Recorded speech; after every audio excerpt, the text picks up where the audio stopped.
Dear friends, ಎಲ್ರಿಗೂ ನಮಸ್ಕಾರ. ಜ್ಞಾನಗಂಗೋತ್ರಿ ಸಂಸ್ಥೆಯ ಇನ್ಕ್ವೆಸ್ಟ್ ಪ್ರಚಲಿತ ಘಟನೆಗಳ ಸರಣಿಗೆ ತಮ್ಮೆಲ್ಲರಿಗೂ ಮತ್ತೊಮ್ಮೆ ಸ್ವಾಗತ. ಸೊ ಇವತ್ತಿನ ಅಪ್ಡೇಟ್ಸನ್ನು ಡಿಸ್ಕಸ್ ಮಾಡೋದಕ್ಕಿಂತ ಮುಂಚೆ ಜ್ಞಾನಗಂಗೋತ್ರಿ ಸಂಸ್ಥೆ ವತಿಯಿಂದ 2024ನೇ ವರ್ಷದ ಮೊಟ್ಟ ಮೊದಲ ತರಬೇತಿ ಬ್ಯಾಚನ್ನು ನಾವು ಲಾಂಚ್ ಮಾಡ್ತಾ ಇದ್ದೇವೆ. ಸೊ ಈ ಒಂದು ತರಬೇತಿ KPSC ಗ್ರೂಪ್ ಸಿ, PDO ಮತ್ತು PSI ಪರೀಕ್ಷೆಗಳಿಗೆ ಸಂಬಂಧಪಟ್ಟಂತೆ ಸಂಪೂರ್ಣ ಪಠ್ಯಕ್ರಮವನ್ನು ನಿಮಗೆ ಹೇಳ್ಕೊಡ್ಲಾಗುತ್ತೆ. ಸೊ ತರಬೇತಿ ಕನ್ನಡ ಮತ್ತು ಇಂಗ್ಲಿಷ್ ಎರಡೂ ಭಾಷೆಗಳಲ್ಲಿರುತ್ತೆ. ಆನ್ಲೈನ್ ಮತ್ತು ಆಫ್ಲೈನ್ ಮುಖೇನ ತೆಗೆದುಕೊಳ್ಬೋದಾಗಿರುತ್ತೆ. ಸೊ ಅದರ ಜೊತೆಗೆ ವಿಶೇಷವಾಗಿ ಈ ಬ್ಯಾಚ್ನಿಂದ ನಾವು ಸ್ಟಡಿ ಮಟೀರಿಯಲ್ ಅನ್ನು ಕೂಡ ಸಂಪೂರ್ಣವಾಗಿ ನೀಡಲಾಗುತ್ತೆ. ಸೊ ಈ ಒಂದು ಸ್ಟಡಿ ಮಟೀರಿಯಲ್ ಏನಿರುತ್ತೆ, ಸೊ ಇದರ ವಿಶೇಷತೆ ಏನು ಅಂದರೆ ಇದನ್ನ ಸಬ್ಜೆಕ್ಟ್ ಟೀಚರ್ಸ್ ಖುದ್ದಾಗಿ ಪ್ರಿಪೇರ್ ಮಾಡಿರ್ತಕ್ಕಂಥ, ಕಂಪೈಲ್ ಮಾಡಿರ್ತಕ್ಕಂಥ ಒಂದು ಸ್ಟಡಿ ಮೆಟೀರಿಯಲ್ ಆಗಿರುತ್ತೆ. ಸೊ ಇದು ಸ್ಟೇಟ್ ಬುಕ್ಸ್ ಆಗಿರ್ಬೋದು, NCERT ಬುಕ್ಸ್ ಆಗಿರ್ಬೋದು, ಮತ್ತೆ ಅಪ್ಡೇಟೆಡ್ ಕರೆಂಟ್ ಅಫೇರ್ಸ್ ಏನಿರುತ್ತೆ, ಸೊ ಎಲ್ಲವನ್ನೂ ಒಳಗೊಂಡಿರ್ತಕ್ಕಂಥ ಸಂಪೂರ್ಣವಾಗಿರ್ತಕ್ಕಂಥ ಸ್ಟಡಿ ಮಟೀರಿಯಲ್ ಅನ್ನು ನಿಮಗೆ ಕನ್ನಡ ಮತ್ತು ಇಂಗ್ಲಿಷ್ ಭಾಷೆ ಎರಡೂ ಭಾಷೆಗಳಲ್ಲಿ ನೀಡಲಾಗುತ್ತೆ. ಸೊ ಅದರ ಜೊತೆಗೆ ಅಣುಕು ಪರೀಕ್ಷೆಗಳನ್ನು ಕೂಡ ಕಂಡಕ್ಟ್ ಮಾಡಲಾಗುತ್ತೆ. ಸೊ ಈ ಒಂದು ತರಬೇತಿಯ ಕುರಿತಂತೆ ಹೆಚ್ಚಿನ ಮಾಹಿತಿಗಾಗಿ ಇಲ್ಲಿ ಕಾಣ್ತಾ ಇರ್ತಕ್ಕಂಥ ಸಂಖ್ಯೆಗಳಿಗೆ ನೀವು ಕರೆ ಮಾಡಬಹುದಾಗಿರುತ್ತೆ. ತರಬೇತಿಯನ್ನು 16/1/2024ರಿಂದ ಪ್ರಾರಂಭ ಮಾಡಲಾಗುತ್ತೆ. ಹಾಗಿದ್ರೆ ಇವತ್ತಿನ 626ನೇ ಸಂಚಿಕೆಯನ್ನು ನಾವು ಡಿಸ್ಕಸ್ ಮಾಡೋಣ. ದಿನಾಂಕ 11 ಮತ್ತು 12ನೇ ಜನವರಿ 2024ರ ಅಪ್ಡೇಟ್ಸ್ ಅನ್ನು ನಾವು ಡಿಸ್ಕಸ್ ಮಾಡ್ತಾ ಬರೋಣ. ಸೊ ಇವತ್ತಿನ ಅಪ್ಡೇಟ್ಸ್ ಅನ್ನು ಡಿಸ್ಕಸ್ ಮಾಡೋದಕ್ಕಿಂತ ಮುಂಚೆ ಕಳೆದ ಸಂಚಿಕೆಯ 2 ಪ್ರಶ್ನೆಗಳ ಉತ್ತರಗಳು, ಪ್ರಶ್ನೆ ಸಂಖ್ಯೆ 1ಕ್ಕೆ ಆಪ್ಷನ್ ಡಿ ಮತ್ತು ಪ್ರಶ್ನೆ ಸಂಖ್ಯೆ 2ಕ್ಕೆ ಆಪ್ಷನ್ ಡಿ ಸರಿ ಉತ್ತರವಾಗಿರುತ್ತೆ. ಹಾಗಿದ್ರೆ ಇವತ್ತಿನ ಮೊದಲನೇ ಪ್ರಶ್ನೆಗೆ ಹೋಗೋಣ.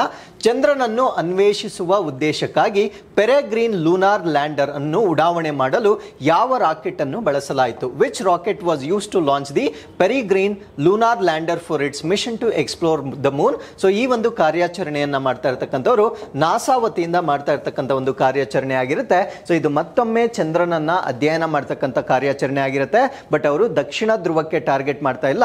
ಸೊ ಎಲ್ಲಿಗೆ ಟಾರ್ಗೆಟ್ ಮಾಡ್ತಾ ಇದ್ದಾರೆ ಅಂತ ನಾನು ಮುಂದೆ ಹೇಳ್ತೇನೆ. ಬಟ್ ಇದನ್ನ ಲಾಂಚ್ ಮಾಡಲಿಕ್ಕೆ ಅವರು ಬಳಕೆ ಮಾಡಿರ್ತಕ್ಕಂಥ ಲಾಂಚ್ ವೆಹಿಕಲ್ ಅಥವಾ ಉಡಾವಣಾ ವಾಹನ ಯಾವುದು ಅನ್ನೋದು ನಮ್ಮ ಪ್ರಶ್ನೆ ಆಗಿರುತ್ತೆ. ಸೊ ಈ ಪ್ರಶ್ನೆಗೆ ಸರಿಯಾದ ಉತ್ತರ ಯುನೈಟೆಡ್ ಲಾಂಚ್ ಅಲಯನ್ಸ್ ವಾಲ್ಕನ್ ಅಂತ ಕರೀತೇವೆ.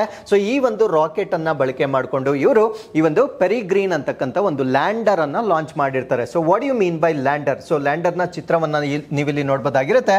ಸೊ ಅದಕ್ಕೆ 4 legs ಅಥವಾ 4 ಕಾಲುಗಳಿರುತ್ತೆ. ಸೊ ಇದೇನ್ ಮಾಡುತ್ತಂದ್ರೆ ಚಂದ್ರನ ಆ ಒಂದು ಸರ್ಫೇಸ್ ಅವ್ರು ಏನ್ ಟಾರ್ಗೆಟ್ ಮಾಡ್ತಾ ಇರ್ತಾರೆ, ಸೊ ಅಲ್ಲಿ ಹೋಗಿ ಅದು ಸ್ಟ್ಯಾಟಿಕ್ ಆಗಿರುತ್ತೆ, ಅದು ಎಲ್ಲೂ ಕೂಡ ಸುತ್ತೋದಿಲ್ಲ. ಫಾರ್ ಎಕ್ಸಾಂಪಲ್ ನಾವು ಲಾಂಚ್ ಮಾಡಿದ್ದು ರೋವರ್ ಏನು ಅಂದ್ರೆ, ಸೊ ಅದು ಆ ಪ್ರದೇಶದಲ್ಲಿ ಸುತ್ತುತ್ತಾ ಅಲ್ಲಿರ್ತಕ್ಕಂಥ ಮಾಹಿತಿಯನ್ನ ನಮಗೆ ಕಳಿಸ್ತಾ ಇರುತ್ತೆ. ಬಟ್ ಇದು ಒಂದೇ ಪ್ರದೇಶದಲ್ಲಿ ಇದ್ದುಕೊಂಡು ಮಾಹಿತಿಯನ್ನ ಕಳಿಸ್ತಕ್ಕಂಥ ಒಂದು ಡಿವೈಸ್ ಅನ್ನ ಅವರು ಕಳಿಸ್ತಾ ಇದ್ದಾರೆ. ಇದನ್ನ ನಾವು ಲ್ಯಾಂಡರ್ ಅಂತ ಕರಿತೇವೆ. ಸೊ ಈ ಒಂದು ಲ್ಯಾಂಡರ್ ಅನ್ನ ಯಾವ ಪ್ರದೇಶಕ್ಕಾಗಿ ಅವರು ಟಾರ್ಗೆಟ್ ಮಾಡಿರ್ತಾರೆ ಅಂದ್ರೆ, ಚಂದ್ರನಲ್ಲಿ ಒಂದು ಪ್ರದೇಶ ಇರುತ್ತೆ, ಅದನ್ನ ನಾವು ಬೇ ಆಫ್ ಸ್ಟಿಕಿನೆಸ್ ಅಂತ ಕರಿತೇವೆ. ಸೊ ಬೇ ಆಫ್ ಸ್ಟಿಕಿನೆಸ್ಗೆ ಟಾರ್ಗೆಟ್ ಮಾಡಿರ್ತಕ್ಕಂಥ ಒಂದು ಕಾರ್ಯಾಚರಣೆ ಆಗಿರುತ್ತೆ. ಸೊ ಈ ಒಂದು ಮಿಷನ್ ಅನ್ನ ನಾವೇನಂತ ಕರಿತೀವಿ ಅಂದ್ರೆ ಪೆರಿಗ್ರೀನ್ ಲೂನಾರ್ ಲ್ಯಾಂಡರ್ ಅಂತ ಕರಿತೇವೆ. ಸೊ ಇದನ್ನ ಲಾಂಚ್ ಮಾಡಲಿಕ್ಕೆ ಬಳಕೆ ಮಾಡಿರ್ತಕ್ಕಂಥ ಲಾಂಚ್ ವೆಹಿಕಲ್ ಅನ್ನು ನಾವು United launch alliance walk-in rocket ಅಂತ ಕರಿತೇವೆ. ಸೊ ಇದು ಚಂದ್ರನನ್ನ ಅನ್ವೇಷಣೆ ಮಾಡಲಿಕ್ಕೆ ಮಾಡಿರ್ತಕ್ಕಂಥ ಒಂದು ಕಾರ್ಯಾಚರಣೆ ಆಗಿರುತ್ತೆ. ಹಾಗಿದ್ರೆ ಇದನ್ನ ಡೆವಲಪ್ ಮಾಡಿರ್ತಕ್ಕಂಥವ್ರು ಯಾರು ಅಂದ್ರೆ, ಇದನ್ನ ಆಸ್ಟ್ರೋಬಯೋಟಿಕ್ ಟೆಕ್ನಾಲಜಿ ಅಂತ ನಾವೇನ್ ಹೇಳ್ತೇವೆ. ಸೊ ಇವರು ಡೆವಲಪ್ ಮಾಡಿರ್ತಕ್ಕಂಥ ಒಂದು ಮಿಷನ್ ಆಗಿರುತ್ತೆ. ಸೊ ಇದನ್ನ ಯಾವುದರ ಮುಖಾಂತರ ಡೆವಲಪ್ ಮಾಡಿರ್ತಾರೆ ಅಂದ್ರೆ, ನಾಸಾ ಅದು ಒಂದು ಕಮರ್ಷಿಯಲ್ ವಿಂಗ್ ಇರುತ್ತೆ. ಫಾರ್ ಎಕ್ಸಾಂಪಲ್ ಇಸ್ರೋದು ಕಮರ್ಷಿಯಲ್ ವಿಂಗ್ ಅನ್ನ ನಾವು ಇನ್ಸ್ಪೇಸ್ ಅಂತ ಕರಿತೇವೆ. ಸೊ ಅದೇ ರೀತಿ ನಾಸಾದು ಕೂಡ ಚಂದ್ರನಿಗೆ ಸಂಬಂಧಪಟ್ಟಂತೆ ಕಾರ್ಯಾಚರಣೆಗಳನ್ನ ಸಪೋರ್ಟ್ ಮಾಡಲಿಕ್ಕೆ ಒಂದು ವಾಣಿಜ್ಯ ಶಾಖೆ ಇರುತ್ತೆ. ಸೊ ಆ ಒಂದು ಕಮರ್ಷಿಯಲ್ ವಿಂಗ್ ಅನ್ನ ನಾವೇನಂತ ಕರಿತೇವೆ ಅಂದ್ರೆ NASA's commercial lunar payload services initiative ಅಂತ ಕರಿತೇವೆ. ಸೊ ಇದರ ಮುಖಾಂತರ ಈ ಒಂದು ಕಾರ್ಯಾಚರಣೆಯನ್ನ ಈಗ ಕಂಪ್ಲೀಟ್ ಮಾಡಲಾಗ್ತಾ ಇದೆ. ಸೊ ಅದಾದ್ಮೇಲೆ ಈ ಒಂದು ಕಾರ್ಯಾಚರಣೆಯಲ್ಲಿ ಅವರು ಏನನ್ನ ಕಳಿಸ್ತಾ ಇರ್ತಾರೆ ಅಂದ್ರೆ ಸೈಂಟಿಫಿಕ್ ಇನ್ಸ್ಟ್ರೂಮೆಂಟ್ ಅಂತ ಕರಿತೇವೆ. ಅಂದ್ರೆ ವೈಜ್ಞಾನಿಕ ಉಪಕರಣಗಳನ್ನ ಕಳಿಸ್ತಾ ಇದ್ದಾರೆ. ಅಂಡ್ ಅದರ್ ಪೇಲೋಡ್ಸ್, ಬೇರೆ ಬೇರೆ ಪೇಲೋಡ್ಗಳನ್ನ ಕೂಡ ಇದರಲ್ಲಿ ಕಳಿಸ್ತಾ ಇದ್ದಾರೆ. ಸೊ ಏನಕ್ಕೆ ಅಂದ್ರೆ ಮೂನ್ ಸರ್ಫೇಸ್ಗೆ, ಚಂದ್ರನ ಮೇಲ್ಮೈಗೆ ಕಳಿಸ್ತಾ ಇದ್ದಾರೆ. ಸೊ ಇವರು ಟಾರ್ಗೆಟ್ ಮಾಡಿರ್ತಕ್ಕಂಥ ಒಂದು ಪ್ರದೇಶವನ್ನ ನಾವೇನಂತ ಕರಿತೀವಿ ಅಂದ್ರೆ ವಿಸ್ಕೋಸಿಟಾಟಿಸ್ ರೀಜನ್ ಅಂತ ಕರಿತೇವೆ. ಸೊ ಈ ಒಂದು ಸೈನಸ್ ವಿಸ್ಕೋಸಿಟಾಟಿಸ್ ರೀಜನ್ ಅನ್ನ ನೀವು ಇಲ್ಲಿ ನೋಡಬಹುದಾಗಿರುತ್ತೆ. ಫಾರ್ ಎಕ್ಸಾಂಪಲ್ ಇದು ಸಂಪೂರ್ಣ ಚಂದ್ರನನ್ನ ನಾವು ತೆಗೆದುಕೊಂಡಾಗ ಈ ಕಡೆ ಅಂದ್ರೆ ಈ ಒಂದು ಪ್ರದೇಶವನ್ನ, ಈ ದಿಕ್ಕನ್ನ ನಾವು ವೆಸ್ಟರ್ನ್ ರೀಜನ್ ಅಂತ ನಾವೇನ್ ಕರಿತೇವೆ. ಸೊ ಅಲ್ಲಿ ಓಷಿಯಾನಸ್ ಪ್ರೋಸಿಲಾರಮ್ ಅಂತಕ್ಕಂಥ ಒಂದು ಪ್ರದೇಶ ಇರುತ್ತೆ. ಆ ಪ್ರದೇಶವನ್ನ ಇನ್ನೂ ಮೈನ್ಯೂಟ್ ಆಗಿ ನಾವು ಬ್ರೇಕ್ ಮಾಡಿದಾಗ ವಿಸ್ಕೋಸಿಟಾಟಿಸ್ ಅಂತಕ್ಕಂಥ ಒಂದು ಪ್ರದೇಶ ಬರುತ್ತೆ. ಈ ವಿಸ್ಕೋಸಿಟಾಟಿಸ್ ಪ್ರದೇಶ ಏನಿದೆ ಅದು ಗ್ರುತೆಸೆನ್ ಡೋಮ್ಸ್ ಅಂತ ನಾವು ಕರಿತೇವೆ. ಇಲ್ಲಿ ಚಿಕ್ಕ ಚಿಕ್ಕದಾಗಿರ್ತಕ್ಕಂಥ ಡೋಮ್ಸ್ ಗಳನ್ನ ನಾವು ನೋಡಬಹುದಾಗಿರುತ್ತೆ. ಸೊ ಈ ಒಂದು ಡೋಮ್ ಗಳನ್ನ ನಾವು ಗ್ರುತೆಸೆನ್ ಡೋಮ್ಸ್ ಅಂತ ಕರಿತೇವೆ. ಸೊ ಅದಕ್ಕೆ ಹತ್ತಿರವಾಗಿರ್ತಕ್ಕಂಥ ಒಂದು ಪ್ರದೇಶಕ್ಕೆ ಅವರು ಟಾರ್ಗೆಟ್ ಮಾಡಿರ್ತಾರೆ. ಸೊ ಈ ಒಂದು ಪ್ರದೇಶದಲ್ಲಿ ಚಂದ್ರನನ್ನ ಅಧ್ಯಯನ ಮಾಡ್ತಕ್ಕಂಥದ್ದು ಅವರ ಒಂದು ಟಾರ್ಗೆಟ್ ಆಗಿರುತ್ತೆ. ಹಾಗಿದ್ರೆ ಯಾವ ಯಾವ ಪ್ಯಾರಾಮೀಟರ್ಸ್ ಅನ್ನ ಇವರು ಅಧ್ಯಯನ ಮಾಡ್ತಾ ಇದ್ದಾರೆ ಈ ಒಂದು ಕಾರ್ಯಾಚರಣೆಯ ಮುಖಾಂತರ ಅಂತ ಹೇಳಿದಾಗ, ಸೊ ಲೂನಾರ್ ಎಕ್ಸೋಸ್ಪಿಯರ್ ಅಂತ ಕರಿತೇವೆ, ಅಂದ್ರೆ ಅದರ ಮೇಲ್ಮೈಯನ್ನ ಅಧ್ಯಯನ ಮಾಡ್ತಕ್ಕಂಥದ್ದು. ಅದಾದ್ಮೇಲೆ ಥರ್ಮಲ್ ಪ್ರಾಪರ್ಟೀಸ್ ಅಂತ ಕರಿತೇವೆ, ಅಂದ್ರೆ ಅಲ್ಲಿರ್ತಕ್ಕಂಥ ತಾಪಮಾನದ ಬಗ್ಗೆ ಅಧ್ಯಯನ ಮಾಡ್ತಕ್ಕಂಥದ್ದು. ಸೊ ಅದಾದ್ಮೇಲೆ ಅಲ್ಲಿ ಹೈಡ್ರೋಜನ್ ಅಥವಾ ಜಲಜನಕದ ಒಂದು ಕಂಟೆಂಟ್ ಅಥವಾ ಉಪಸ್ಥಿತಿಯ ಬಗ್ಗೆ ಅಲ್ಲಿ ಮಾಹಿತಿಯನ್ನ ತೆಗೆದುಕೊಳ್ತಕ್ಕಂಥದ್ದು. ಅದಾದ್ಮೇಲೆ ಲೂನಾರ್ ರೆಗೋಲಿತ್ ಅಂತ ಕರಿತೇವೆ. ರೆಗೋಲಿತ್ ಅಂದ್ರೆ ಸೊ ಅಲ್ಲಿರ್ತಕ್ಕಂಥ ಒಂದು ಮೇಲ್ಮೈ ಇನ್ನೂ ಕೂಡ ಕಂಪ್ಲೀಟ್ ಆಗಿ ಸ್ಯಾಚುರೇಟೆಡ್ ಆಗಿರೋದಿಲ್ಲ. ಸೊ ಆ ರೀತಿಯ ಒಂದು ಶಿಲೆಗಳನ್ನ ಅಧ್ಯಯನ ಮಾಡ್ತಕ್ಕಂಥದನ್ನ ನಾವು ರೆಗೋಲಿತ್ ಅಂತ ಕರಿತೇವೆ. ಸೊ ಅದಾದ್ಮೇಲೆ ಅಲ್ಲಿರ್ತಕ್ಕಂಥ ಮ್ಯಾಗ್ನೆಟಿಕ್ ಫೀಲ್ಡ್ ಅಥವಾ ಕಾಂತೀಯ ಕ್ಷೇತ್ರವನ್ನ ಅಧ್ಯಯನ ಮಾಡ್ತಕ್ಕಂಥದ್ದು. ಅದಾದ್ಮೇಲೆ ರೇಡಿಯೇಷನ್ ಎನ್ವೈರನ್ಮೆಂಟ್, ಅಲ್ಲೇನಾದ್ರೂ ವಿಕಿರಣ ಪಟುತ್ವ ಇದೆಯೇ ಎನ್ನುವುದನ್ನ ಅಧ್ಯಯನ ಮಾಡ್ತಕ್ಕಂಥದ್ದು. ಸೊ ಅದಾದ್ಮೇಲೆ ಅಲ್ಲಿರ್ತಕ್ಕಂಥ ಸೋಲಾರ್ ಆರೆಗಳನ್ನ ಅಧ್ಯಯನ ಮಾಡ್ತಕ್ಕಂಥದ್ದು. ಸೊ ಈ ಒಂದು ಕಾರ್ಯಾಚರಣೆಯಲ್ಲಿ ಇರ್ತಕ್ಕಂಥ ಆಬ್ಜೆಕ್ಟಿವ್ ಆಗಿರುತ್ತೆ. So with this let's get into question number 2. European ಒಕ್ಕೂಟದ ಕೋಪರ್ನಿಕಸ್ ಹವಾಮಾನ ಬದಲಾವಣೆ ಸೇವೆ ಪ್ರಕಾರ 2023 ವರ್ಷದಲ್ಲಿ ಜಾಗತಿಕ ತಾಪಮಾನವನ್ನು ಯಾವ ಹೇಳಿಕೆ ಉತ್ತಮವಾಗಿ ವಿವರಿಸುತ್ತದೆ? According to the European Union's Copernicus climate change services, what statement best describes the global temperature in 2023? ಅಂದ್ರೆ 2023 ಈ ಒಂದು 2023ರ ತಾಪಮಾನಕ್ಕೆ ಸಂಬಂಧಪಟ್ಟಂತೆ ನಾವು 4 ಸ್ಟೇಟ್ಮೆಂಟ್ ಅನ್ನ ಕೊಟ್ಟಿದ್ದೇವೆ. ಆ 4 ಸ್ಟೇಟ್ಮೆಂಟ್ ಅಲ್ಲಿ ಯಾವುದು ಕರೆಕ್ಟ್ ಅನ್ನೋದು ನಮ್ಮ ಪ್ರಶ್ನೆ ಆಗಿರುತ್ತೆ. ಈ ಪ್ರಶ್ನೆಗೆ ಸರಿಯಾದ ಉತ್ತರ ಇದು ಗಣನೀಯ ಅಂತರದಿಂದ ದಾಖಲೆಯ ಅತ್ಯಂತ ಬಿಸಿಯಾಗಿದ್ದಂತಹ ಒಂದು ವರ್ಷವಾಗಿರುತ್ತೆ. ಅಂದ್ರೆ it was the hottest on record by the substantial margin. Now what you mean by this? 1,00,000 ವರ್ಷಗಳಲ್ಲಿ 2023 ಅತ್ಯಂತ ಹೆಚ್ಚಿನ ತಾಪಮಾನವನ್ನು ಹೊಂದಿರತಕ್ಕಂಥ ಒಂದು ವರ್ಷವಾಗಿತ್ತು ಅಂತಕ್ಕಂಥ ಒಂದು ಕುಖ್ಯಾತಿಯನ್ನು ನಾವಿಲ್ಲಿ ನೋಡ್ಬೋದಾಗಿರುತ್ತೆ.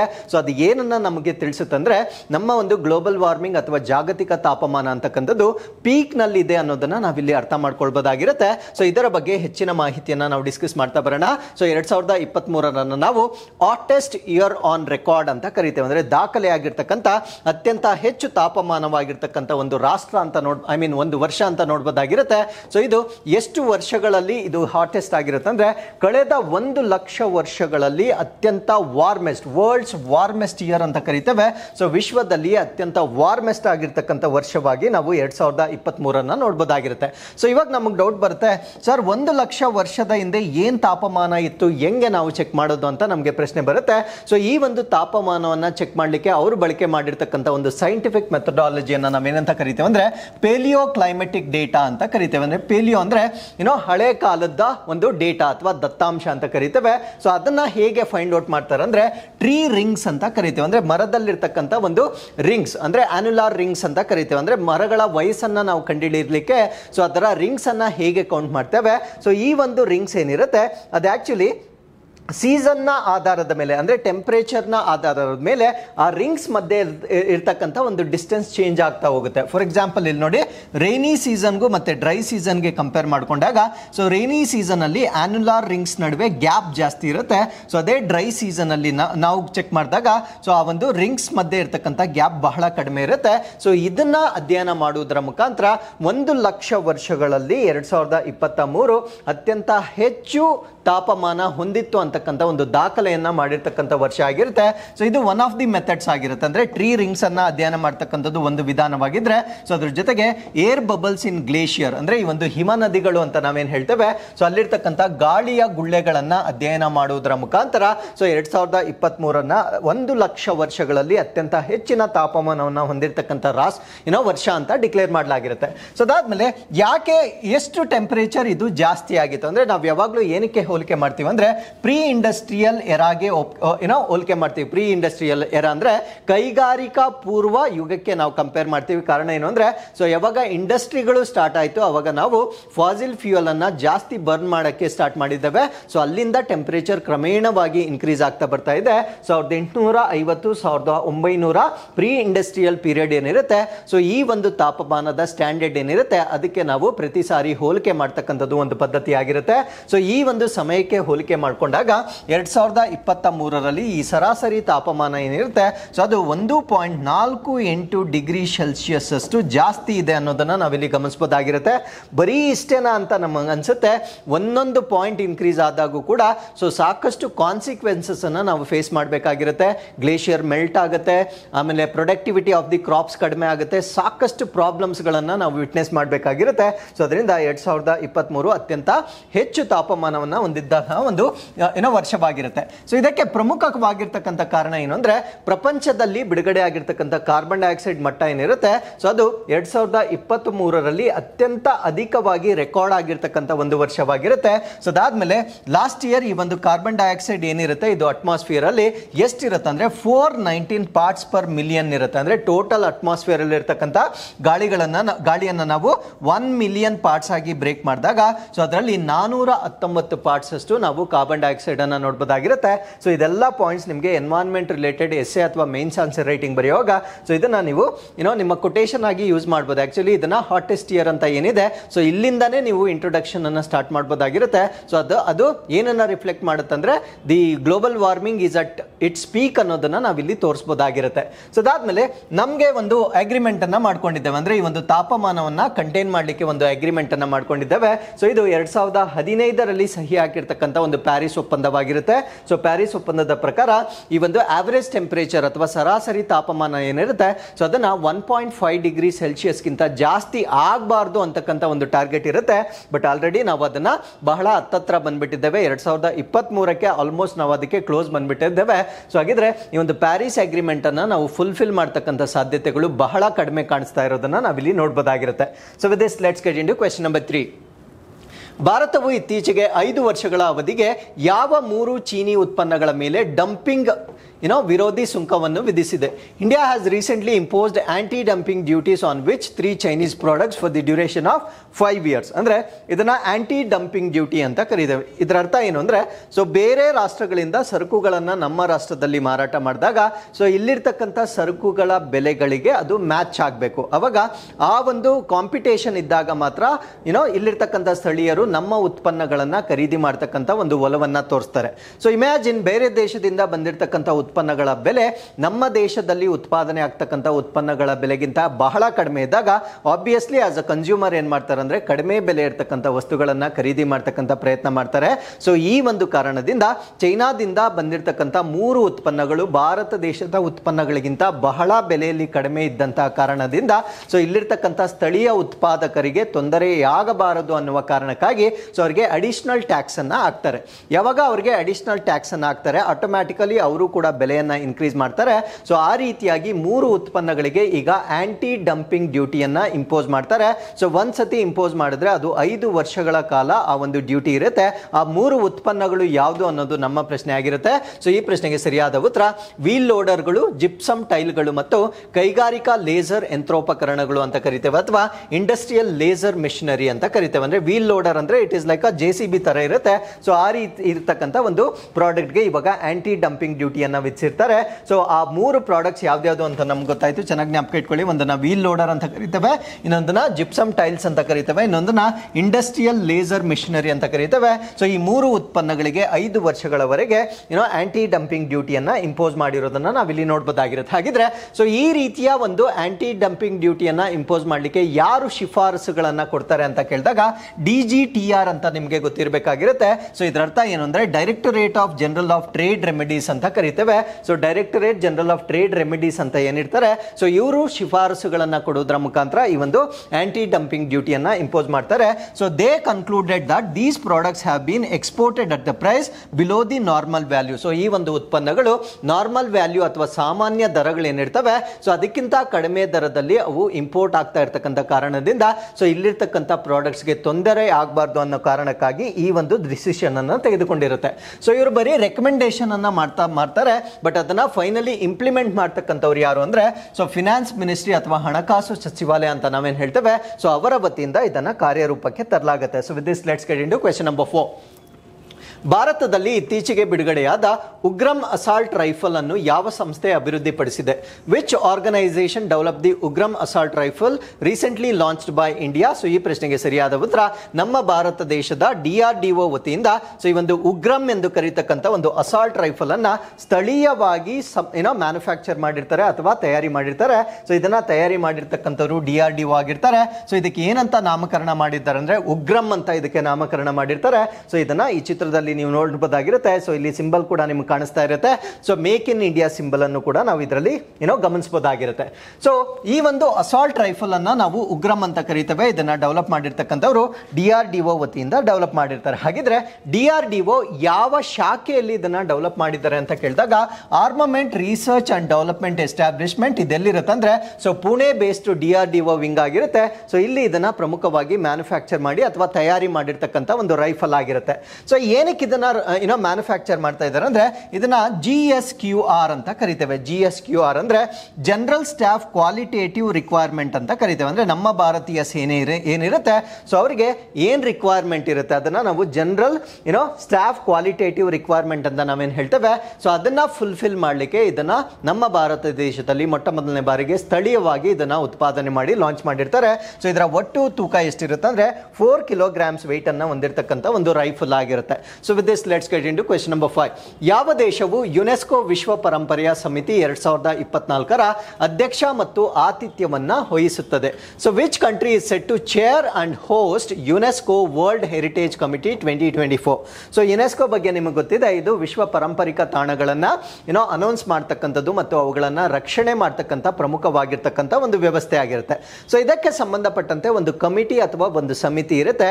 ಸೊ ಈ ಒಂದು ಸಮಿತಿಯ ಅಧ್ಯಕ್ಷರಾಗಿ ಮತ್ತು ಈ ಸಮಿತಿಯ ಸಭೆ ಏನಿರುತ್ತೆ ಸೊ ಅದನ್ನ ಆತಿಥ್ಯ ವಹಿಸಲಿಕ್ಕೆ 2024ರಲ್ಲಿ ಯಾವ ರಾಷ್ಟ್ರವನ್ನ ಆಯ್ಕೆ ಮಾಡಲಾಗಿದೆ ಅನ್ನೋದು ನಮ್ಮ ಪ್ರಶ್ನೆ ಆಗಿರುತ್ತೆ. ಸೊ ಈ ಪ್ರಶ್ನೆಗೆ ಸರಿಯಾದ ಉತ್ತರ ನಮ್ಮ ಭಾರತ ರಾಷ್ಟ್ರವನ್ನ ಆಯ್ಕೆ ಮಾಡಿರೋದನ್ನ ನಾವಿಲ್ಲಿ ನೋಡಬಹುದಾಗಿರುತ್ತೆ. ಸೊ ದಿ ಅಪ್ಡೇಟ್ ಏನು ಅಂದ್ರೆ ಇನ್ ಎ ಫಸ್ಟ್ ಅಂದ್ರೆ ಮೊಟ್ಟ ಮೊದಲ ಬಾರಿಗೆ India set to chair and host UNESCO's world heritage committee ಅಂದ್ರೆ ಯುನೆಸ್ಕೋ ವತಿಯಿಂದ ಇರತಕ್ಕಂತ ಈ ವಿಶ್ವ ಪರಂಪರೆ ಸಮಿತಿ ಅಂತ ನಾವೇನ್ ಕರಿತೇವೆ. ಸೊ ಇದಕ್ಕೆ ಅಧ್ಯಕ್ಷ ಸ್ಥಾನವನ್ನ ಮತ್ತು ಆತಿಥ್ಯವನ್ನ ವಹಿಸಿಕೊಂಡಿರ್ತಕ್ಕಂಥ ಭಾರತ ರಾಷ್ಟ್ರವನ್ನ ಈಗ ಡಿಕ್ಲೇರ್ ಮಾಡಿರ್ತಾರೆ. ಸೊ ಈ ಒಂದು ಡಿಕ್ಲೇರೇಷನ್ ಏನಿರುತ್ತೆ ಸೊ ಈ ಒಂದು ಕಾರಣದಿಂದ ಈ ಕಮಿಟಿ ಏನಿರುತ್ತೆ ಅಥವಾ ಸಮಿತಿ ಏನಿರುತ್ತೆ ಸೊ ಇದರ ಒಂದು ಸಭೆಯನ್ನ ಆತಿಥ್ಯ ಮಾಡ್ತಕ್ಕಂಥ ರಾಷ್ಟ್ರ ನಮ್ಮ ಭಾರತ ರಾಷ್ಟ್ರವಾಗಿರುತ್ತೆ. ಸೊ ಇದನ್ನ ಎಲ್ಲಿ ಆತಿಥ್ಯ ವಹಿಸ್ತಾರೆ ಅಂದ್ರೆ ಜುಲೈ 21ರಿಂದ 31ರವರೆಗೆ ನವದೆಹಲಿಯಲ್ಲಿ ಈ ಒಂದು ಸಮಿತಿಯ ಸಭೆಯನ್ನ ಕಂಡಕ್ಟ್ ಮಾಡ್ತಕ್ಕಂಥ ಒಂದು ಅವಕಾಶವನ್ನ ಭಾರತ ರಾಷ್ಟ್ರ ಪಡೆದುಕೊಂಡಿರುತ್ತೆ. So this is for the first time a country will lead and host the committee ಅಂದ್ರೆ ಮೊಟ್ಟ ಮೊದಲ ಬಾರಿಗೆ ಒಂದು ರಾಷ್ಟ್ರ ಈ ರೀತಿಯ ಆತಿಥ್ಯವನ್ನ ವಹಿಸಿಕೊಂಡಿರ್ತಕ್ಕಂಥದ್ದು ಇದು ಮೊಟ್ಟ ಮೊದಲ ಬಾರಿ ಆಗಿರುತ್ತೆ. ಸೊ ಮೊದಲ ಬಾರಿಯೇ ಭಾರತದ ರಾಷ್ಟ್ರವನ್ನ ಆಯ್ಕೆ ಮಾಡಿರ್ತಕ್ಕಂಥದ್ದು ಒಂದು ವಿಶೇಷತೆ ಆಗಿರುತ್ತೆ. ಸೊ ಅದಾದ್ಮೇಲೆ ಯುನೆಸ್ಕೋ ಬಗ್ಗೆ ತಿಳ್ಕೊಳ್ಳೋದಾದ್ರೆ ಇದನ್ನ ನಾವು ಯುನೈಟೆಡ್ ನೇಷನ್ ಸ್ಪೆಷಲೈಸ್ಡ್ ಏಜೆನ್ಸಿ ಅಂತ ಕರೀತೇವೆ. ಅಂದ್ರೆ ವಿಶ್ವಸಂಸ್ಥೆಯ ಅಡಿಯಲ್ಲಿ ಬರ್ತಕ್ಕಂಥ ಒಂದು ವಿಶೇಷವಾಗಿರ್ತಕ್ಕಂಥ ಸಂಸ್ಥೆ ಆಗಿರುತ್ತೆ. ಸೊ ಇದರ ಕೆಲಸ ಏನು ಅಂದ್ರೆ promote world piece and national security ಅಂದ್ರೆ ಜಾಗತಿಕ ಶಾಂತಿಯನ್ನ ಮತ್ತು ರಾಷ್ಟ್ರೀಯ ಭದ್ರತೆಯನ್ನ ಪ್ರಮೋಟ್ ಮಾಡ್ತಕ್ಕಂಥದ್ದು ಯಾವುದರ ಮುಖಾಂತರ ಅಂದ್ರೆ ಇಂಟರ್ನ್ಯಾಷನಲ್ ಕೋಆಪರೇಷನ್ ಅಂದ್ರೆ ಅಂತಾರಾಷ್ಟ್ರೀಯ ಮಟ್ಟದಲ್ಲಿ ಸಹಕಾರವನ್ನ ವ್ಯಕ್ತಪಡಿಸ್ತಕ್ಕಂಥದ್ದು ಯಾವ ರೀತಿಯಾಗಿ ಅಂದ್ರೆ ಎಜುಕೇಶನ್ ಶಿಕ್ಷಣ ಆರ್ಟ್ಸ್ ಕಲೆ ಆಗಿರ್ಬೋದು, ಸೈನ್ಸ್ ವಿಜ್ಞಾನ ಆಗಿರ್ಬೋದು, ಕಲ್ಚರ್ ಸಾಹಿತ್ಯ ಆಗಿರ್ಬೋದು ಅಥವಾ ಅಲ್ಲಿರ್ತಕ್ಕಂಥ ಒಂದು ರಾಷ್ಟ್ರೀಯ ವಿಶ್ವ ಶಾಂತಿ ಆಗಿರ್ಬೋದು, ಕಲೆ ಆಗಿರ್ಬೋದು, ವಿಜ್ಞಾನ ಆಗಿರ್ಬೋದು ಅಥವಾ ಸಂಸ್ಕೃತಿ ಆಗಿರ್ಬೋದು. ಸೊ ಈ ಕ್ಷೇತ್ರಗಳಲ್ಲಿ ರಾಷ್ಟ್ರಗಳ ನಡುವೆ ಒಂದು ಸಹಕಾರವನ್ನು ವ್ಯಕ್ತಪಡಿಸ್ತಕ್ಕಂಥ ಒಂದು ಸಂಸ್ಥೆಯನ್ನು ನಾವು ಯುನೆಸ್ಕೋ ಅಂತ ಕರಿತೇವೆ. So UNESCO world heritage committee ಬಗ್ಗೆ ಸ್ವಲ್ಪ ಮಾಹಿತಿಯನ್ನು ತಿಳ್ಕೊಳ್ಳೋದಾದ್ರೆ ಸೊ ಇದು ಪ್ರತಿ ವರ್ಷಕ್ಕೊಮ್ಮೆ ಸಭೆಯನ್ನ ಸೇರಿಸ್ತಕ್ಕಂಥ ಒಂದು ಸಮಿತಿ ಆಗಿರುತ್ತೆ. ಅಂದ್ರೆ they meet once in every year. So ಇದರಲ್ಲಿ ನಾವು ಈ ಸಮಿತಿಯಲ್ಲಿ ನಾವು 21 ಮೆಂಬರ್ ಸ್ಟೇಟ್ಸ್ಗಳನ್ನ ನೋಡಬಹುದಾಗಿರುತ್ತೆ. ನಾನು ಮಾತಾಡ್ತಾ ಇರ್ತಕ್ಕಂಥದ್ದು ಕಮಿಟಿ ಅಂದ್ರೆ ಯುನೆಸ್ಕೋ ವರ್ಲ್ಡ್ ಹೆರಿಟೇಜ್ ಕಮಿಟಿ ಬಗ್ಗೆ ಮಾತಾಡ್ತಾ ಇದ್ದೇನೆ. ಸೊ ಈ ಸಮಿತಿಯಲ್ಲಿ ನಾವು ಪ್ರಪಂಚದ 21 ರಾಷ್ಟ್ರಗಳನ್ನ ಸದಸ್ಯ ರಾಷ್ಟ್ರಗಳನ್ನಾಗಿ ನಾವು ನೋಡಬಹುದಾಗಿರುತ್ತೆ. ಸೊ ಇವ್ರೇನ್ ಮಾಡ್ತಾರೆ ಅಂದ್ರೆ ಈ ಯುನೆಸ್ಕೋ ಪಟ್ಟಿಗೆ ಸೇರ್ತಕ್ಕಂಥ ಈ ಒಂದು ತಾಣಗಳೇನಿರ್ತವೆ ಸೊ ಅದನ್ನ ಪ್ರಮುಖವಾಗಿ ಡಿಸೈಡ್ ಮಾಡ್ತಕ್ಕಂಥ ಒಂದು ಸಮಿತಿ ಆಗಿರುತ್ತೆ. ಸೊ ಈ ಒಂದು ಸಮಿತಿಯ ಅಧ್ಯಕ್ಷತೆಯನ್ನ ಮತ್ತು ಈ ಸಭೆ ಏನಿರುತ್ತೆ ಸೊ ಅದನ್ನ ಹೋಸ್ಟ್ ಮಾಡ್ತಕ್ಕಂಥ ಒಂದು ಅದೃಷ್ಟವನ್ನ ಭಾರತ ರಾಷ್ಟ್ರ ಪಡೆದುಕೊಂಡಿರುತ್ತೆ. So with this let's get into question number 6. ವಿಶೇಷವಾಗಿ ಧಾರ್ಮಿಕ ಸ್ವಾತಂತ್ರ್ಯದ ತೀವ್ರ ಉಲ್ಲಂಘನೆಯಲ್ಲಿ ತೊಡಗಿಸಿಕೊಳ್ಳಲು ಮತ್ತು ಸಹಿಸಿಕೊಳ್ಳುವುದಕ್ಕಾಗಿ ಈ ಕೆಳಗಿನ ಯಾವ ದೇಶಗಳನ್ನು US ನಿಂದ ನಿರ್ದಿಷ್ಟ ಕಳವಳ ದೇಶ ಎಂದು ಗೊತ್ತುಪಡಿಸಲಾಗಿದೆ. Which of the following countries has been designated by the US as country of particular concern for engaging in and tolerating particular severe violations of the religious freedom. ಅಂದ್ರೆ ಈ ಒಂದು ಧಾರ್ಮಿಕ ಸ್ವಾತಂತ್ರ್ಯ ಅಂತ ನಾವೇನು ಹೇಳ್ತೇವೆ, ಆ ಧಾರ್ಮಿಕ ಸ್ವಾತಂತ್ರ್ಯದ ಆ ಒಂದು ಫ್ರೀಡಮ್ ಏನಿರುತ್ತೆ ಅದಕ್ಕೆ ಧಕ್ಕೆ ಮಾಡಿದ್ರೂ ಕೂಡ ಸರ್ಕಾರ ಇಂಟರ್ವೀನ್ ಮಾಡದೇ ಇದ್ದರೆ, ಸೊ ಆ ರೀತಿಯ ಒಂದು ಇಂಟಾಲರೆನ್ಸ್ ಅನ್ನ ಸರ್ಕಾರಗಳು ಅಥವಾ ದೇಶಗಳು ಬೆಳೆಸಿಕೊಂಡಿದ್ದರೆ, ಸೊ ಅದಕ್ಕೆ US ವತಿಯಿಂದ ಒಂದು ಪಟ್ಟಿ ಮಾಡ್ತಾರೆ. ಆ ಪಟ್ಟಿಯನ್ನು ನಾವೇನಂತ ಕರಿತೀವಿ ಅಂದ್ರೆ it is called as particular concern ಅಥವಾ ಕಂಟ್ರೀಸ್ ಆಫ್ ಪರ್ಟಿಕ್ಯುಲರ್ ಕನ್ಸರ್ನ್ ಅಥವಾ ನಿರ್ದಿಷ್ಟ ಕಳವಳ ದೇಶಗಳು ಅಂತ US ಒಂದು ಪಟ್ಟಿ ಮಾಡುತ್ತೆ. ಸೊ ಈ ಪಟ್ಟಿಯಲ್ಲಿ ನಾನು ಕೊಟ್ಟಿರ್ತಕ್ಕಂಥ ಆಯ್ಕೆಗಳಲ್ಲಿ ಯಾವ ರಾಷ್ಟ್ರ ಇದೆ ಅನ್ನೋದು ನಮ್ಮ ಪ್ರಶ್ನೆ ಆಗಿರುತ್ತೆ. ಸೊ ಈ ಪ್ರಶ್ನೆಗೆ ಸರಿಯಾದ ಉತ್ತರ ಚೀನಾ ರಾಷ್ಟ್ರವನ್ನು ಈ ಪಟ್ಟಿಗೆ ಸೇರಿಸಲಾಗಿರುತ್ತೆ. ಸೊ ಈ ಪಟ್ಟಿಯನ್ನು ನಾವೇನಂತ ಕರಿತೀವಿ ಅಂದ್ರೆ particular countries of particular concern ಅಥವಾ ನಿರ್ದಿಷ್ಟ ಕಳವಳ ದೇಶಗಳು ಅಂತ ಕರಿತೇವೆ. ಸೊ ಬರೀ US ಚೈನಾ ಮಾತ್ರ ಇಲ್ಲ, ಇನ್ನೂ 2 ರಾಷ್ಟ್ರಗಳು ಈ ಪಟ್ಟಿಯಲ್ಲಿರ್ತವೆ. ಯಾವ್ದ್ಯಾವ್ದು ಅಂದ್ರೆ ನಾರ್ತ್ ಕೊರಿಯಾ ಮತ್ತು ಪಾಕಿಸ್ತಾನ ಕೂಡ ಈ ಪಟ್ಟಿಯಲ್ಲಿ ಇರೋದನ್ನ ನಾವು ನೋಡ್ಬೋದಾಗಿರುತ್ತೆ. ಹಾಗಿದ್ರೆ US ಯಾಕೆ ಈ ರೀತಿಯ ಪಟ್ಟಿಯನ್ನ ರಿಲೀಸ್ ಮಾಡುತ್ತಂದ್ರೆ, ಸೊ ಇದು advancing the freedom of religion or belief has been core objective of the US foreign policy. ಅಂದ್ರೆ US ಫಾರಿನ್ ಪಾಲಿಸಿ ಅಥವಾ ವಿದೇಶ ನೀತಿ ಏನಿರುತ್ತೆ, ಸೊ ಅದರಲ್ಲಿ ಪ್ರಮುಖವಾಗಿ ಈ ಒಂದು ರಿಲಿಜಿಯನ್ ಬಿಲೀಫ್ ಅನ್ನ ಅವರು ಪ್ರಮುಖವಾಗಿ ಕನ್ಸಿಡರ್ ಮಾಡ್ತಾರೆ. ಕಾರಣ ಏನಂದ್ರೆ ಅವ್ರದ್ದೊಂದು ಆಕ್ಟ್ ಇರುತ್ತೆ. ಆ ಆಕ್ಟ್ ಅನ್ನ ನಾವೇನಂತ ಕರಿತೀವಿ ಅಂದ್ರೆ ಇಂಟರ್ನ್ಯಾಷನಲ್ ರಿಲಿಜಿಯಸ್ ಫ್ರೀಡಮ್ ಆಕ್ಟ್ 1998 ಅಂತ ಕರಿತೇವೆ. ಅಂದ್ರೆ 1998ರಲ್ಲಿ US ಕಾಂಗ್ರೆಸ್ ಅಕ್ಸೆಪ್ಟ್ ಮಾಡಿರ್ತಕ್ಕಂಥ ಅಂತಾರಾಷ್ಟ್ರೀಯ ಧಾರ್ಮಿಕ ಸ್ವಾತಂತ್ರ್ಯ ಕಾಯ್ದೆ ಅಂತ ಕರಿತೇವೆ. ಸೊ ಈ ಒಂದು ಕಾಯ್ದೆ ಅನ್ವಯ ಅವರು ಧರ್ಮ ಅಥವಾ ನಂಬಿಕೆಯ ಸ್ವಾತಂತ್ರ್ಯವನ್ನ ಮುನ್ನಡೆಸುವುದು US ನ ಒಂದು ವಿದೇಶಾಂಗ ನೀತಿ ಏನಿರುತ್ತೆ ಆ ಒಂದು ನೀತಿಯ ಪ್ರಮುಖವಾಗಿರ್ತಕ್ಕಂಥ ಉದ್ದೇಶವಾಗಿರುತ್ತೆ. ಸೊ ಈ ಒಂದು ಕಾಯ್ದೆಗೆ ಧಕ್ಕೆ ಬರುವಂತಹ ಚಟುವಟಿಕೆಗಳು ಆ ರಾಷ್ಟ್ರದಲ್ಲಿ ನಡೆದ್ರೆ, ಸೊ ಆ ರಾಷ್ಟ್ರಗಳನ್ನ ಈ ರೀತಿಯ ಒಂದು ಪಟ್ಟಿಗೆ ಸೇರಿಸ್ತಕ್ಕಂಥದ್ದು US ನ ಒಂದು ಪದ್ಧತಿಯಾಗಿರುತ್ತೆ. So with this let's get into question number 7. Sucheta Satish ಎಂಬ ಮಹಿಳೆ 100ಕ್ಕೂ ಹೆಚ್ಚು ಭಾಷೆಗಳಲ್ಲಿ ಹಾಡುವ ಮೂಲಕ ಗಿನ್ನಿಸ್ ವಿಶ್ವ ದಾಖಲೆಯನ್ನು ಮಾಡಿದ್ದಾರೆ. ಇವರು ಯಾವ ಭಾರತೀಯ ರಾಜ್ಯವನ್ನು ಪ್ರತಿನಿಧಿಸಿದರು? Which Indian state did a woman named Sucheta Satish represented when she created a Guinness world record by singing over 100 languages? ಅಂದ್ರೆ 100 ಭಾಷೆಗಳಿಗಿಂತ ಹೆಚ್ಚಿನ ಭಾಷೆಗಳಲ್ಲಿ ಹಾಡನ್ನ ಹಾಡುವುದರ ಮುಖಾಂತರ ಸೊ ಇವರು ಒಂದು ಗಿನ್ನಿಸ್ ದಾಖಲೆಯನ್ನ ಮಾಡಿರ್ತಾರೆ. ಸೊ ಈ ಒಂದು ಮಹಿಳೆ ಯಾವ ರಾಜ್ಯಕ್ಕೆ ಸಂಬಂಧಪಟ್ಟಿದ್ದವರು ಅನ್ನೋದು ನಮ್ಮ ಪ್ರಶ್ನೆ ಆಗಿರುತ್ತೆ. ಸೊ ಈ ಪ್ರಶ್ನೆಗೆ ಸರಿಯಾದ ಉತ್ತರ ಕೇರಳ ರಾಜ್ಯಕ್ಕೆ ಸಂಬಂಧಪಟ್ಟಿರ್ತಕ್ಕಂಥ ಮಹಿಳೆ ಆಗಿರ್ತಾರೆ. ಸೊ ಇದ್ರ ಬಗ್ಗೆ ನಾವು ಸಂಪೂರ್ಣವಾಗಿ ಡಿಸ್ಕಸ್ ಮಾಡೋದಾದ್ರೆ ಕೇರಳ ವುಮೆನ್ ಅವರ ಹೆಸರನ್ನ ನೆನ್ಪಿಟ್ಕೊಳ್ಳಿ, ಸುಚೇತಾ ಸತೀಶ್ ಅಂತ ಕರಿತೇವೆ. ಸೊ ದುಬೈನಲ್ಲಿ ಒಂದು ಕಾನ್ಸರ್ಟ್ ಅಥವಾ ಸಂಗೀತ ಸಂಜೆ ನಡೆದಿರುತ್ತೆ. ಸೊ ಅದರಲ್ಲಿ 140 ಭಾಷೆಗಳಲ್ಲಿ ಹಾಡನ್ನ ಹಾಡುವ ಮುಖಾಂತರ ಈಗ ವಿಶ್ವ ದಾಖಲೆಯನ್ನ ಮಾಡಿರ್ತಾರೆ. ಸೊ ಈ ಒಂದು ಕಾನ್ಸರ್ಟ್ಗೆ ಏನಂತ ಟೈಟಲ್ ಮಾಡಿರ್ತಾರೆ ಅಂದ್ರೆ ಕಾನ್ಸರ್ಟ್ ಫಾರ್ ಕ್ಲೈಮೇಟ್ ಅಂತ ಮಾಡಿರ್ತಾರೆ. ಅಂದ್ರೆ ನಮ್ಮ ಒಂದು ಹವಾಮಾನ ಬದಲಾವಣೆಗೆ ಸಂಬಂಧಪಟ್ಟಂತೆ ಮಾಡಿರ್ತಕ್ಕಂಥ ಒಂದು ಸಂಗೀತ ಕಚೇರಿ ಇದಾಗಿರುತ್ತೆ. ಸೊ ಏನಕ್ಕೆ ಮಾಡಿದ್ದಾರೆ ಅಂದ್ರೆ ಹೆಸರಲ್ಲೇ ಗೊತ್ತಾಗುತ್ತೆ. ಸೊ ಈ ಒಂದು ಕ್ಲೈಮೇಟ್ ಚೇಂಜ್ ಬಗ್ಗೆ ಅವೇರ್ನೆಸ್ ಅನ್ನ ಕ್ರಿಯೇಟ್ ಮಾಡ್ತಕ್ಕಂಥ ಒಂದು ಮ್ಯೂಸಿಕಲ್ ಯೂನಿಂಗ್ ಆಗಿರುತ್ತೆ. ಸೊ ಇವರು ಕೇವಲ 16 ವರ್ಷದ ಒಬ್ಬ ಬಾಲಿಕೆ ಆಗಿರ್ತಾರೆ. ಸೊ ಇವರು ಮುಂಚೆ ಇದ್ದಂತಹ ರೆಕಾರ್ಡ್ 76 ಲ್ಯಾಂಗ್ವೇಜಸ್ ಗಳಲ್ಲಿ ಮುಂಚೆ ಇದ್ದಂತಹ ದಾಖಲೆಯನ್ನ ಸೊ ಇವರು ಇವಾಗ ಬ್ರೇಕ್ ಮಾಡಿರ್ತಾರೆ. ಇದರಲ್ಲಿ 29 ಇಂಡಿಯನ್ ಲ್ಯಾಂಗ್ವೇಜಸ್ ಅಲ್ಲಿ ಅವರು ಸಿಂಗ್ ಮಾಡಿರ್ತಾರೆ, 91 ಇಂಟರ್ನ್ಯಾಷನಲ್ ಲ್ಯಾಂಗ್ವೇಜಸ್ ಅಲ್ಲಿ ಸಿಂಗ್ ಮಾಡುವುದರ ಮುಖಾಂತರ ಸೊ ಈ ಒಂದು ದಾಖಲೆಯನ್ನ ಮಾಡಿರ್ತಾರೆ. With this let's get into question number 8. SNJPC, so ಇದರ ಫುಲ್ ಫಾರ್ಮ್ ಅನ್ನು ನಾನು ಆರ್ಟಿಕಲ್ ಅಲ್ಲಿ ಹೇಳ್ತೇನೆ. ಸೊ ಇದರ ಪ್ರಕಾರ ನ್ಯಾಯಾಂಗ ಅಧಿಕಾರಿಗಳಿಗೆ ವೇತನ, ಪಿಂಚಣಿ ಮತ್ತು ಇತರ ನಿವೃತ್ತಿ ಪ್ರಯೋಜನಗಳು, ಅಂದ್ರೆ ಇನ್ ಶಾರ್ಟ್ ಹೇಳೋದಾದ್ರೆ ಅವರ ಸ್ಯಾಲರಿ ಮತ್ತೆ ಅದರ್ ಬೆನಿಫಿಟ್ಸ್ ಅಂತ ನಾವೇನು ಹೇಳ್ತೇವೆ. ಸೊ ಇದರ ಮೇಲಿನ ಆದೇಶಗಳ ಅನುಷ್ಠಾನದ ಮೇಲ್ವಿಚಾರಣೆ ಮಾಡಲು ಪ್ರತಿ ಉಚ್ಚ ನ್ಯಾಯಾಲಯವು 2 ನ್ಯಾಯಾಧೀಶರ ಸಮಿತಿಯನ್ನು ರಚಿಸುವುದು. ಈ ಸಮಿತಿಯ ಸದಸ್ಯರನ್ನು ಹೇಗೆ ನಾಮನಿರ್ದೇಶನ ಮಾಡಲಾಗುತ್ತದೆ ಅನ್ನೋದು ನಮ್ಮ ಪ್ರಶ್ನೆ ಆಗಿರುತ್ತೆ.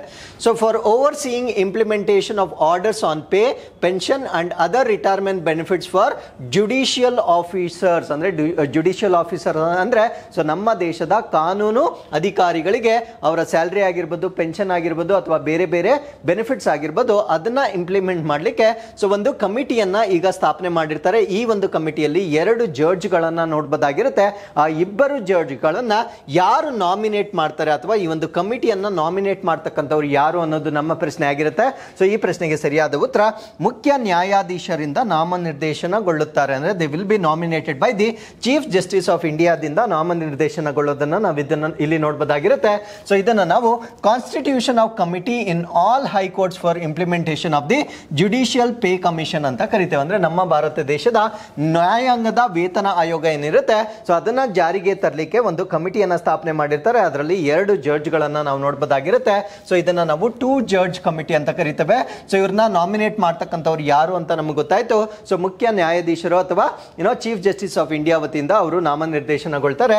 So each high court for overseeing implementation of the orders, ಅಂದ್ರೆ ಅವರ ವೇತನೆಗೆ ಸಂಬಂಧಪಟ್ಟಂತೆ ಆದೇಶಗಳೇನಿರ್ತವೆ ಸೊ ಅದನ್ನ ಕಾರ್ಯರೂಪಕ್ಕೆ ತರ್ತಕ್ಕಂಥದ್ದನ್ನ ಎನ್ಶೂರ್ ಮಾಡ್ತಕ್ಕಂಥ ಒಂದು ಸಮಿತಿ ಆಗಿರುತ್ತೆ. So judicial officers has for the second national judicial pay commission ಅಂತ ಕರಿತೇವೆ. ಸೊ ಇದನ್ನೇ ನಾನು ಹೇಳಿದ್ದು SNJPC ಅಂತ ಕರಿತೇವೆ. ಸೊ SNJPC ಅಂದ್ರೆ 2ನೇ ರಾಷ್ಟ್ರೀಯ ನ್ಯಾಯಾಂಗ ವೇತನ ಆಯೋಗದ ಪ್ರಕಾರ ಸೊ ಇವರು ಅವರ ವೇತನ ಆಗಿರ್ಬೋದು, ಪಿಂಚಣಿ ಆಗಿರ್ಬೋದು ಅಥವಾ ಬೇರೆ ಬೇರೆ ಬೆನಿಫಿಟ್ಸ್ ಆಗಿರ್ಬೋದು ಆ ಒಂದು ಆದೇಶಗಳನ್ನ ಇಂಪ್ಲಿಮೆಂಟ್ ಮಾಡ್ತಕ್ಕಂಥ ಒಂದು ಸಮಿತಿ ಆಗಿರುತ್ತೆ.